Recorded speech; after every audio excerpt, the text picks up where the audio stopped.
Isa pong pinagpalang araw muli ang ating ipinapaabot sa lahat ng patuloy na nakikipagkaisa sa pag-aaral ng salita ng Diyos. Because this month we are celebrating and remembering the birth of our Lord Jesus Christ. Ngayon pa lamang po ay bumabati na ako ng isang maligayang Pasko po sa lahat at nawa po ay maging napakamakahulugan ang pagdiriwang natin sa biyaya ng Diyos. Walang iba kundi ang kanyang bugtong na anak na siyang naging kahalili natin sa krus, na siyang naging kahalili ng ating kaparusahan upang hindi na tayo maparusahan kundi sa pamamagitan ng ating pananampalataya sa Kanya, sa pamamagitan ng Kanyang kagandahang loob na tinanggap natin, magkaroon po tayo ng blessed assurance matapos tayong mahugasan ng Kanyang banal na dugo sa tubig ng bautismo. Purihin po ang Diyos.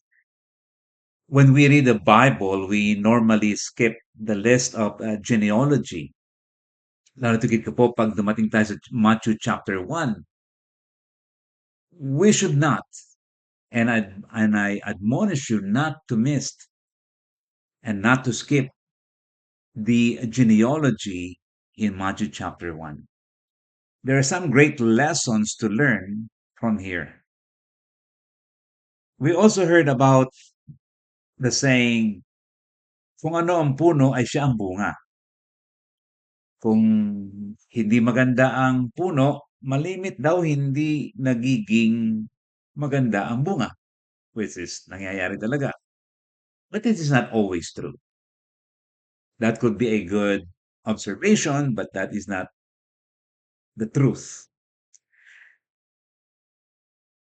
It is not specifically true in the genealogy of Jesus. Hindi totoo na kung ano ang puno ay siya ang bunga. In Jesus' genealogy, we can say, and I submit to you our topic for the day, the perfect son of an imperfect genealogy.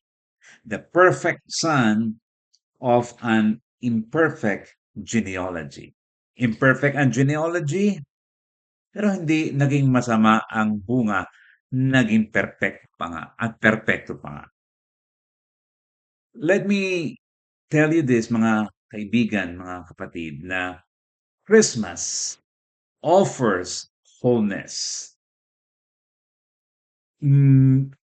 Christmas makes broken lives whole.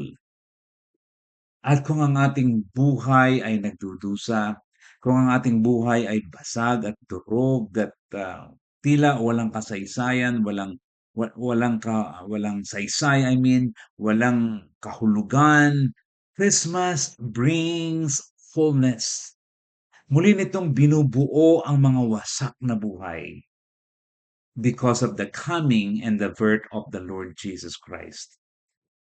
Pag po binasa natin, mga kapatid, ang genealogy, this is what we can read, especially in Matthew chapter 1, verses 1 to 3. At ito po ang sinabi.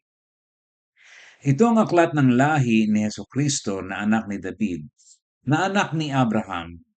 Naging anak ni Abraham si Isaac, naging anak ni Isaac si Jacob, at naging anak ni Jacob si Juda at ang mga kapatid nito. Naging anak ni Juda kay Tamar, sina Perez at Zerah, naging anak ni Perez si Hezron at naging anak ni Hezron si Aram. Well, makikita po niyo, mga kapatid, dito sa genealogy ni Jesus Christ, ang mga unlikely people, mga imperfect people na kung saan nagmula ang ating Panginoong Yesus, dumaloy, nagpatuloy mula po sa henerasyon ni Abraham, 14, 14, and then 14. At makikita po natin, mga kapatid, yung una ay makikita natin yung pangalan ni Tamar. Now, sino nga po ba si Tamar? Makikita po natin ang kanyang kasaysayan. If you want to read the whole narrative about Tamar, ito po ay nasa Genesis chapter 38, verses 6 hanggang 30. Pero basahin ko lang po ang ilang mga bagay kung sino nga po ba itong naging bahagi ng kasaysayan, ng buhay, ng genealogy ng ating Panginoong Yesus. At ang una nga po ay si Tamar. Sabi po ng Genesis 38:24, pagkaraan ng halos 3 buwan, ibinalita kay Huda na sinasabi, ang iyong manugang na si Tamar ay nagpaupa at siya'y buntis sa pagpapaupa. Sinabi ni Huda, ilabas siya upang sunugin. Verse 25, nang siya'y inilabas, nagpasabi siya sa kanyang biyanan, nagdalang tao ko sa lalaking nagmamay-ari ng mga ito. At sinabi pa niya, nakikiusap ako sa inyo, inyong kilalanin kung kanino ang mga ito, ang singsing, ang pamigkis, at ang tungkod. Verse 26. Ang mga iyon ay kinilala ni Huda at sinabi, siya'y higit na matuwid kaysa akin, yamang hindi ko ibinigay sa kanya si Sheila na aking anak o si Sheila na aking anak, hindi na siya muling sumiping sa kanya. Makikita po natin dito yung kasaysayan po ni Huda na siya po ay naglakbay at nakilala po niya ang babaeng ito na nagkunwari na isang prostitute, si Tamar. At sila po ay nagsiping at merong ipinangako nga po si Huda na ibibigay niya kay Tamar na magiging palatandaan ng parang kanyang magiging kapayaran. At yun nga po yung kanyang kinuha, yung singsing, yung pamigkis at yung tungkod. At nang magdalang taon na nga po si Tamar ay kanyang ipinaunawa na walang iba ang may kagagawan ng lahat ng ito kundi si Judas sapagkat nagkaroon po ng sama ng loob at hinanakit si Tamar sa kanyang biyanan na si Huda sapagkat hindi binigay matapos mamatay yung panganay, hindi binigay yung pangalawa rin sapagkat namatay din po, natatakot na yung pangatlo, si Sheila ay mamatay din.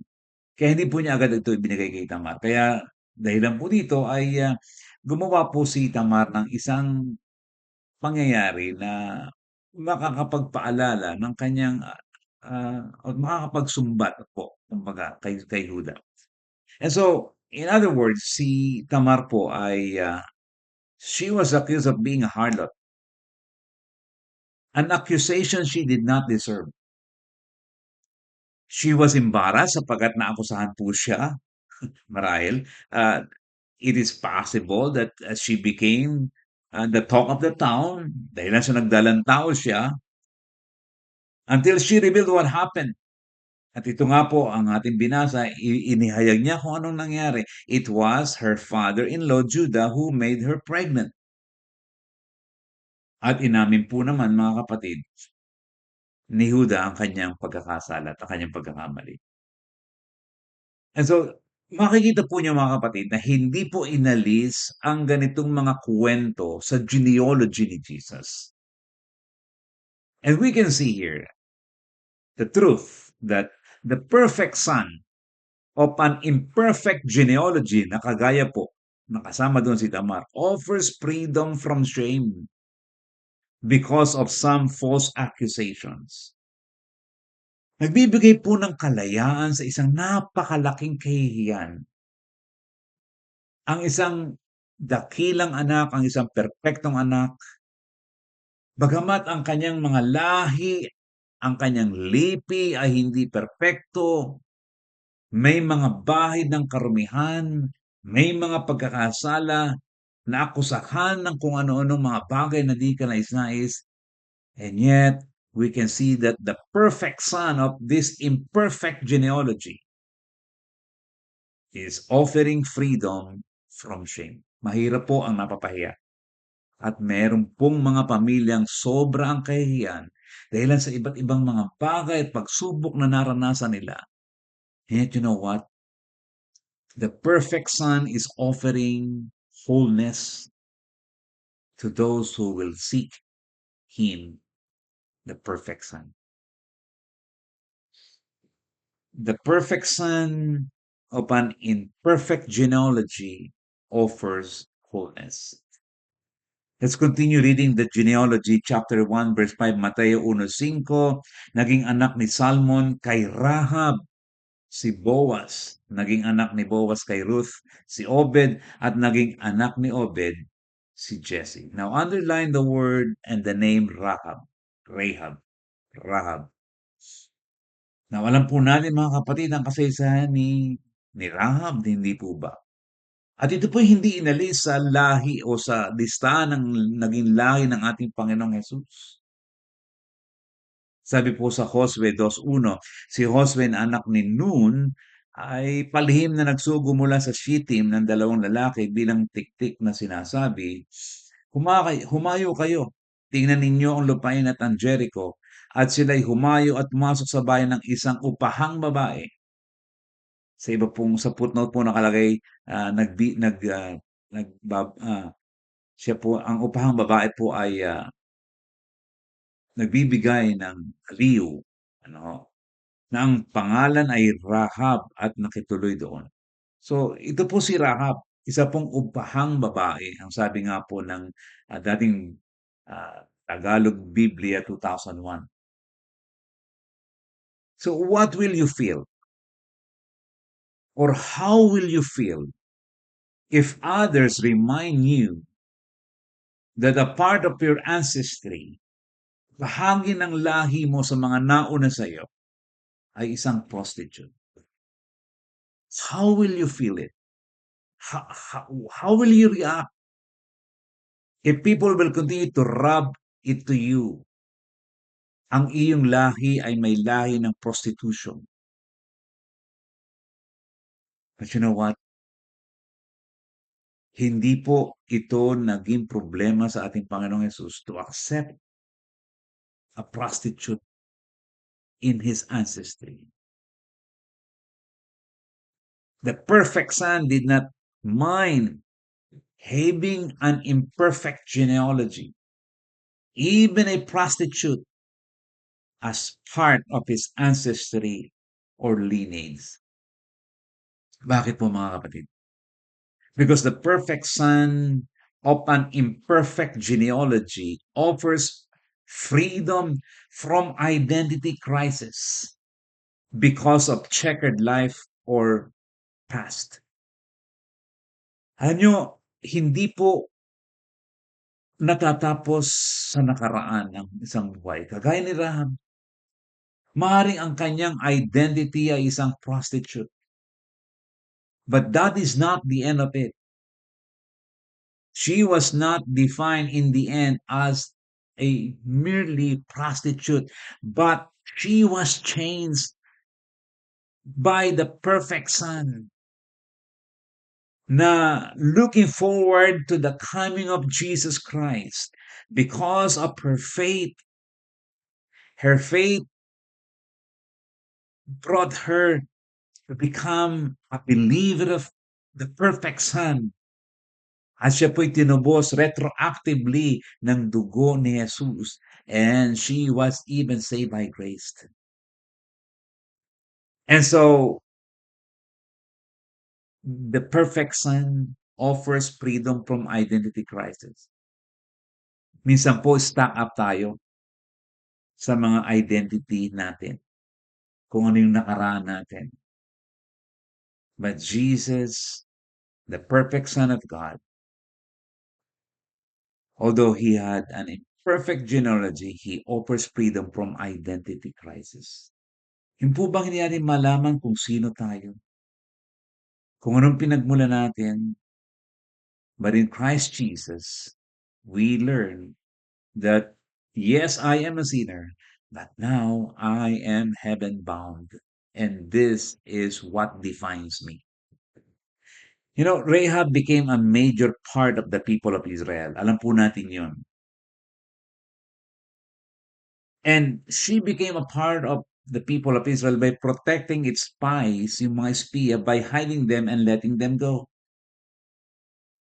And so God used her and God changed the trajectory of her life. At mula po sa identity crisis, nagkaroon po siya ng true identity at walang iba kundi identity na nakakabit sa perfect son. Let's continue reading. The genealogy, chapter 1, verse 5. Ang sabi po dito, naging anak ni Salmon kay Rahab, si Boaz, naging anak ni Boaz kay Ruth, si Obed, at naging anak ni Obed si Jesse. Doon po sa Aklat ng Ruth, chapter 1, verses 3 and 4, makikilala po natin kung sino si Ruth. Ang sabi po dito sa chapter 1 verses 3 and 4 ng Ruth, ngunit si Elimelech na asawa ni Naomi ay namatay, si Naomi ay naiwang kasama ang kanyang dalawang anak. Sila'y nag-asawa ng mga babae mula sa Moab. Ang pangalan ng isa ay Orpa at ang ikalawa ay Ruth. Sila'y nanirahan doon ng may 10 taon. Now, siguro po, ay tatanong natin, oh, ano ang problema at bakit nakasama dito si Ruth sa genealogy, sa lahi ng ating Panginoon Hesus? At ang sabi nga po dito, si Ruth ay pinakilala sa atin na siya isang babaeng mula sa Moab. Well, what's the big issue about Moab? Ano po ang malaking ano ang malaki nating nakikita dito sa Moab? Anong problema dito? Makikita po natin sa Genesis chapter 19, Genesis 19 verse 31 and 32. At sinabi ng panganay sa bunso, ito po tungkol kay Lot. At sabi nga nila parang hindi na magkakaroon ng mga lalaki pa. Sabi dito sa chapter 19, let's read Genesis 19:31 and 32. At sinabi ng panganay sa bunso, ang ating ama ay matanda na at walang lalaki sa lupa na sumiping sa atin ayon sa kaugalian ng buong lupa. Halika, painumin natin ng alak ang ating ama at tayo sumiping sa kanya upang mapanatili natin ang binhi ng ating ama. And then let's jump to verse 36. Sa ganito'y kapwa nagdalantaw ang mga anak ni Lot sa pamamagitan ng kanilang ama. Verse 37, nanganak ang panganay ng isang lalaki at tinawag sa pangalang Moab na siya'y ama ng mga Moabita hanggang sa araw na ito. So dito po nanggaling yung Moabita, yung lahi ng mga taga-Moab mula po kay Lot at sa kanyang dalawang anak. Actually, sa panganay na anak. So Moab, in addition to the fact na meron po siyang checkered past, masamang nakaraan, ay siya rin po yung naging oposisyon sa mga to the people of God. So Ruth was from Moab. At alam po natin na merong bahid ng karumihan ng mga Moabita because of the origin and how they started. But God in His sovereignty included the shame. God in His sovereignty included the scene of an imperfect genealogy, none other than Ruth, who was a Moabite woman. Mga lumalaban sa mga anak ng Diyos, to the people of God, and yet makikita po natin mga kapatid dito, that Ruth, a Moabite woman, although she was a godly woman in the end, ay nagkaroon po siya ng malapit na relasyon sa kanyang Diyos. Sabi niya kay Naomi, your God will be my God. But you can see here na ginamit ng Diyos ang isang Moabita na maging bahagi ng lahi ng ating Panginoong Yesus. So what can we say? The perfect Son did not mind having an imperfect genealogy by having an unwanted or undesirable Moabite woman. And you can be an unwanted man, an undesirable man to many people around you. Maaaring ikaw yung rejected. Maaaring ikaw yung parang sa tingin ng maraming tao, walang kwentang tao. You might be someone na tinatanggihan, kinaayawan ng lahat ng mga tao. But Jesus, the perfect Son, can accept you, can welcome you, and can include you and become a part of His own. The perfect Son can welcome and accept the most undesirable person in the world.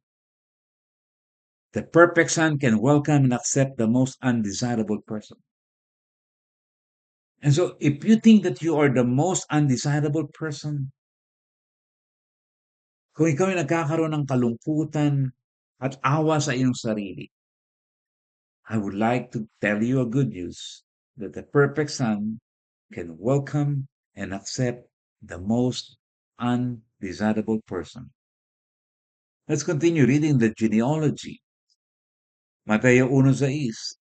Naging anak ni Jesse si Haring David at naging anak ni David sa asawa ni Urias si Solomon.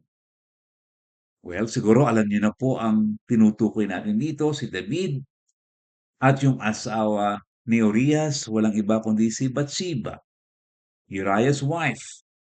Ito po ay nakatala sa ikalawang Samuel 11, 1 hanggang 27, and you can read through that chapter. But let me read to you some of the verses of 2 Samuel chapter 11, verse 4. Kaya't si David ay nagpadala ng mga sugo at kinuha siya, si Bathsheba. Ang babae pumaroon sa kanya at siya'y kanyang sinipingan. Verse 5.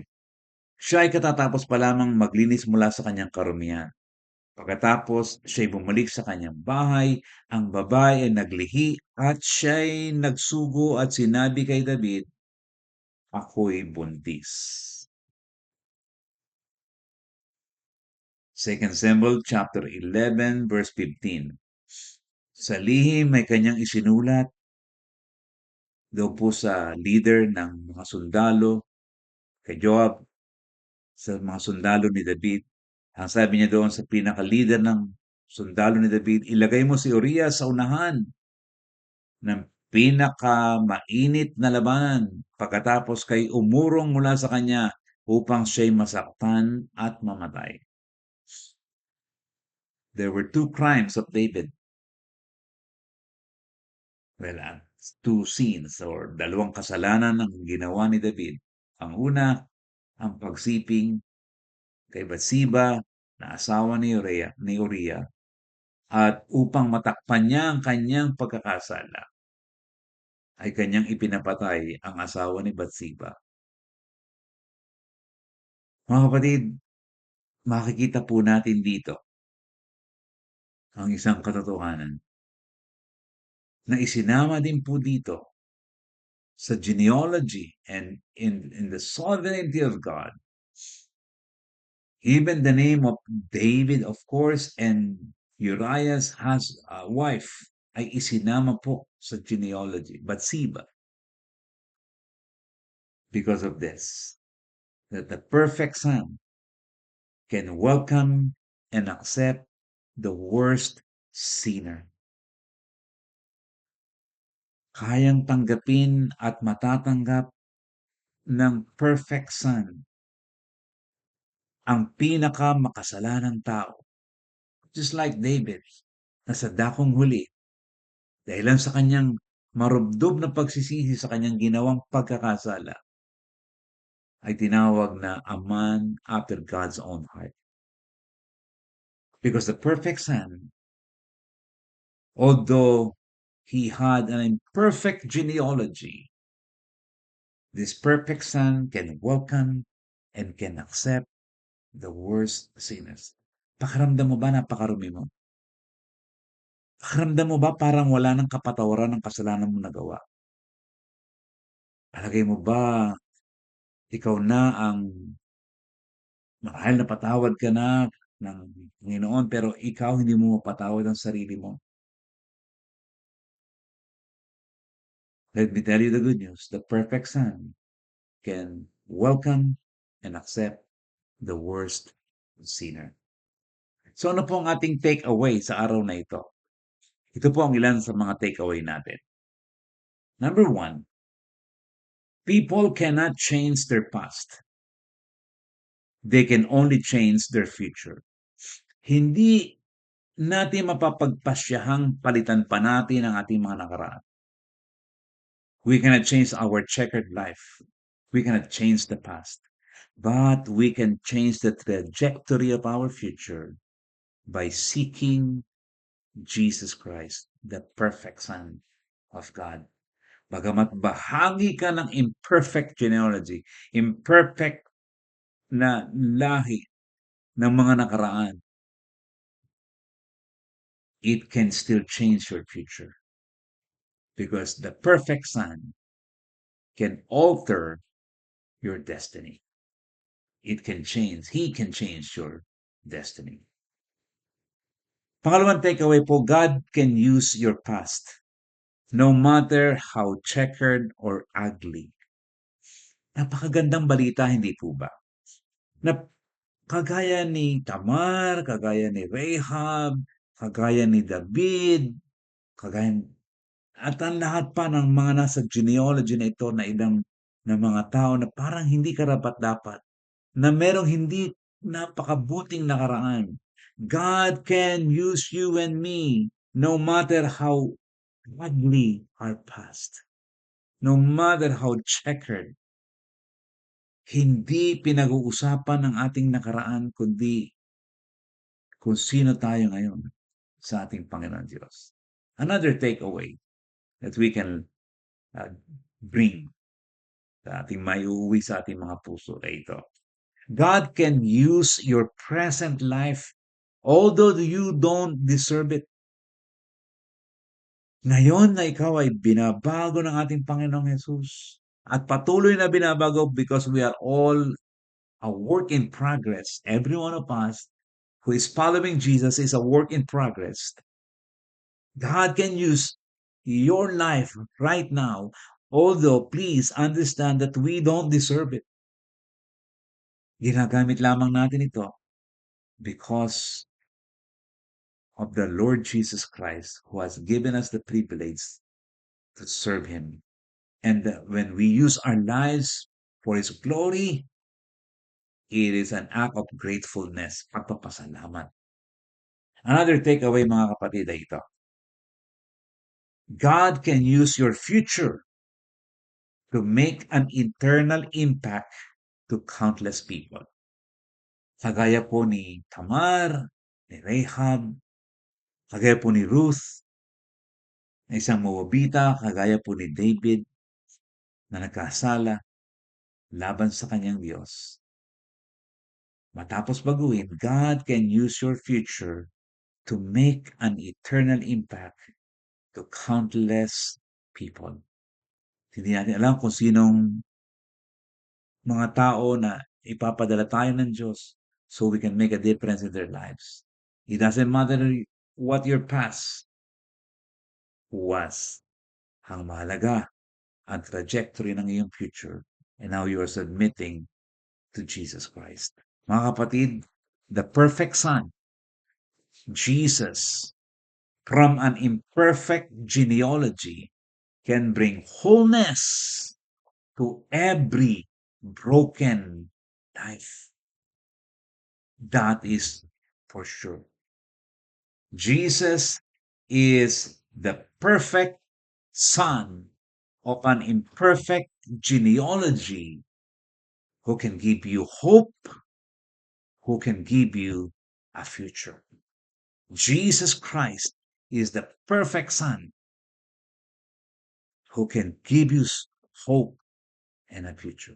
Kung hindi mo pa tinatanggap si Jesus bilang tagapagligtas at Panginoon ng iyong buhay, this Christmas season will be a good start to do it. Tanggapin mo si Jesus bilang tagapagligtas ng iyong buhay, Panginoon ng iyong buhay. Magsisi tayo sa ating mga kasalanan at tayo ay magpahayag na siya ang ating Mesiyas, ang anak ng Diyos na buhay, at magpahugas ng ating mga kasalanan sa pamamagitan ng dugo ni Jesus sa panahon ng bautismo. Kagaya po ng ating laging sinasabi dito sa ating uh, sharing sa pagtuturo ng salita ng Diyos. We are saved by grace. That is the base of salvation. Through faith, that is the means to receive salvation. In baptism, That is the time of salvation. And for good works, that is the result of salvation. You will do and continue to do good works as a result, not basis, as a result of your salvation. Kung hindi mo pa ginagawa ang mga bagay na ito, I challenge you, kaibigan, nasaan ka mang journey ng buhay mo. Kung ikaw ay nasa buhay pa rin ng Tamar or Rahab, or you're still a Moabite, or you're still sinning doon sa kagaya ng nangyari kay David sa panahon na yon with Bathsheba and his crime against Uriah. Kung naroon ka pa, it should not define you. God can give you a future and a hope by surrendering your life to Jesus today. Mga kapatid, sa pagtatapos po ng ating broadcast na ito, ng ating video na ito, inanyayahan ko po ang mga kapamilya natin sa Maniwala, yung bumubuo po ng Maniwala, yung mga nasa likod ng Maniwala Facebook Live na ating din pong ine-air sa YouTube channel. Lumaki na po ang pamilya ng Maniwala. At nagpapasalamat tayo sa Panginoon. We praise God for the people that He is giving us and providing us so that we can bring a solid biblical teaching closest to the authorial intent of the Scripture. At sila po ay isa-isang babati sa inyo para sa Kapaskuhang ito.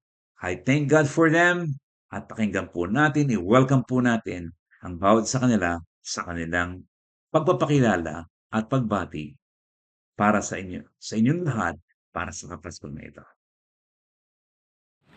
Isang magpapalang araw po sa lahat. Ako po ay bumabati ng maligayang Pasko sa bawat mga tagapagsubaybay po natin dito po sa Maniwala. Ako po si Brother Eric Rubelo at ako po ay nakatira sa Cavite. At ang aking pong lugar o lokal na pinaglilingkuran po ay dito po sa Sariaya, Quezon. At ang aking pong ministeryo o tungkulin po dito po sa Maniwala ay ang mag-upload po ng mga videos mula po sa Facebook Live to YouTube account po ni Brother Jonathan Aureliasa. At ako po nagsimula dito, it's about 7 months ago na po. Ganun na po katagal na ako po nagsimula po para mag-upload po ng mga videos po doon sa YouTube. At yan po, nagpapasalamat po ako sa Panginoon sapagkat naging bahagi po ako sa ministeryo po ito para po sa ikatututo at ikalalawak ko po ng kaalaman ang bawat mga lingkod po ng Panginoon dito po sa lugar po ng Quezon. At hindi lamang po sa buong Quezon, kundi sa lahat po ng mga nakakaabot po o naaabot po ng programa pong ito. At maaari niyo pong balikan ang ating pong mga napanood o nasubaybayan po sa Facebook Live po ni Brother Jonathan sa kanya naman pong YouTube account. Kaya kung nais niyo pong mapanood ulit at mabalikan po yung mga pinag-aralan po natin noong nakaraang kaunang-unahang pong upload dun sa Facebook ay nasa YouTube po lahat ng yun. Kaya doon nyo lamang po ito makikita. Kaya po patuloy po natin suportahan para po sa patuloy pang ikalalago po ng ating kaalaman sa Panginoon. Yun lamang po at pagparain po ang lahat at muli po bumabati po ako sa lahat ng maligayang Pasko at manigong bagong taon sa ating lahat. Magandang araw po sa inyo pong lahat. Ako po si Pastor Julius Manuel, ang ministro po o tagapangaral po ng Tayabas Church of Christ. Ako po, ang gampanin ko naman po sa Maniwala FB Live. Ako po ang pangunahing nag-e-edit po. Kung napapansin niyo po, may PowerPoint para po maganda po yung mga audio natin. Ako po ang gumagawa po na yun. So ipinagkatiwala po sa akin ni Brother Jonathan ang mga ganung bagay at nagpapasalamat ako sa pinagkatiwalaan ako sa ganitong pagpapahayag ng mga salita ng Diyos at pag-aaral ng mas malalim pa. At may natututunan din sa mga pag-aaral na hinahatid sa atin ni Brother Jonathan. At sa akin po, sa pamilya ko rin, ay kami po ay bumabati ng maligayang Pasko po sa inyo pong lahat. Base po sa nakasulat po sa aklat po ng Ephesians o sa Tagalog po ay Efeso, ang kabanata po niya ay 4 ang mga talataan po ay, o ang talata po ay 32, ganito po ang pagkakasabi. Sa halip, maging mabait kayo at mawain, magpatawad kayo sa isa't isa, tulad ng pagpapatawad sa inyo ng Diyos dahil kay Kristo. Ang diwa po ng Kapaskuhan, hindi lang din po pagmamahal, kundi pagpapatawad, sapagkat naparito at nagkatawang tao ang Diyos para tayo po ay mapatawad sa ating po mga kasalanan. So yan po ang hinahatid ng FB Live po na ito ng Maniwala, na kung saan ipinaparating sa mga tao na tayo po ay pinatawad na ang Diyos ay bumaba upang makasumpong muli ng kaligtasan na nagmumula sa ating Panginoon. Kaya muli po, ako po si Pastor Julius, ang kaisa po dito po sa Maniwala FB Live. Bumabati po sa inyo ng maligayang Pasko. Magandang araw po sa ating lahat. Ako po si Daniel A. Alpahora Jr., isang kabataan mula sa Tayabas City Church of Christ sa Dao ng Quezon. Ang gampanin ko po sa live ng Maniwala, ako po ay katulong ni Pastor Julius sa pag-ooperate nito sa FB Live. At ako po ang mahalili sa kanya upang magawa ito. Nais ko lamang pong bumati sa inyong lahat ng maligayang Pasko at manigong bagong taon. Nais ko lamang pong mag-iwan ng isang mensahe mula sa ating Panginoon na matatagpuan natin sa Roma chapter 15 verse 13. Pusputsin nawa kayo ng Diyos na siyang bukal ng pag-asa at nawa ay pagkalooban niya kayo ng kagalakan at kapayapaan sa pamamagitan ng inyong pananampalataya, upang mag-umapaw ang inyong pag-asa sa pamamagitan ng kapangyarihan ng Espiritu Santo. Muli, maligayang Pasko po sa ating lahat. God bless us all. Hello po sa Maniwala family, sa ministry na to, sa lahat ng tao na nabe-bless dahil po sa pakikinig ng salita ng Diyos through my dad, Jonathan Orliaza. Ako po pala si David Jed Orliaza na bumabati sa inyo ng Merry Christmas. I am honored to be a part of this ministry na binibigyan po nila ako ng opportunity to help out with the edits sa YouTube na minsan po, especially in the early times ng Maniwala Ministry, may mga countdown, may mga ending songs na minsan po makakasira sa credits, and that's one of the things that I contributed. And at the same time, dahil po exposed ako sa pakikinig ng podcast, ng iba pong mga content, ng iba't ibang mga preachers at inspiring speakers, I was able to share some of the insights kung ano po yung mga na-appreciate ko sa mga sinusubaybayan kong episodes. And we hope and pray that you are continually blessed by this ministry and the Word of God is being shared across Philippines at hindi lang po doon, kundi sa buong mundo. Again, Merry Christmas and may God bless us all. Hello po sa lahat ng mga Maniwala viewers. Maaaring nanonood po kayo sa Facebook Live or sa YouTube channel. Gusto po muna namin ikwento yung simula po ng Maniwala. Bakit ba nagkaroon? When Sister Edna and I decided to go back to the Philippines, one of the things that we talk about is I will not be teaching in the Bible College anymore, but we will be focusing on the students and student ministry. Kagaya nga po dun sa Luke chapter 15, we will be focusing on the 1 instead of the 99. The 99 ay yung nasa flock na. Yung pong 1 ay yung mga unbelievers pa. So we decided to start a ministry, student ministry. And since then po, nagkaroon na ng Divergent Life. Divergent Life was born and God is blessing this ministry in a great way. And then sabi po sa akin ni Sir Edna, well, you know what? We're missing something here. Hindi mo nagagamit yung maaari mong ma-contribute sa body of Christ, which is your teaching capacity. So sabi niya, na in-encourage po ko ni Sir Edenel na, why don't you start a teaching ministry through social media? Hindi ko po gusto yon. That's a big commitment, that's a big task. And so, well, we thought about that and we prayed about that, and in July 2023, Maniwala Facebook Live was born. And kung bakit po Maniwala, ang pangalan po ng ministry nito, ito po galing sa John chapter 20 verse 31. Ang sabi po ay ganito, but these are written so that you may believe that Jesus is the Christ, the Son of God, and that by believing, you may have life in His name. Kaya po maniwala upang maidiretso natin, maipakita natin ang lahat ng mga tao magkaroon ng paniniwala kay Jesus bilang siya ang Mesiyas, ang tagapagligtas, ang anak ng Diyos ng buhay. And that is the goal of Maniwala Facebook Live. Or doon po sa YouTube, yun po yung teaching. And we are hoping and we are aiming po na magkaroon pa po ng maraming mga solid biblical teachings in the months to come sa pamamagitan po ng Maniwala Facebook Live. And we hope that you will be praying for us and with us para po sa ministry ng Maniwala so that it will continue to edify and strengthen the body of Jesus Christ. Kaya rin po kami narito ni Sir Edel, we would like to say maligayang Pasko po sa lahat ng mga manonood ng Maniwala Facebook Live, maaaring sa social media through Facebook or sa YouTube po. Naway patuloy maging makahulugan ng pagdiriwang ng ating Kapaskuhan sa taong ito. Have a Christ-centered Christmas and a Spirit-filled New Year to everyone. God bless. Marami pong salamat at umaasa po kami na ang inyong patuloy na panonood, pag-share ng mga videos na inyo na mapanood ay gagawin po ninyo sa abot ng inyong makakaya. Marami pong salamat sa inyo lahat. May God continue to bless you. Mula po sa panahong ito, enjoy this season of celebrating the birth of our Lord Jesus Christ sapagkat sa pamamagitan niya, nagkaroon tayo ng blessed assurance. God bless you. Amen.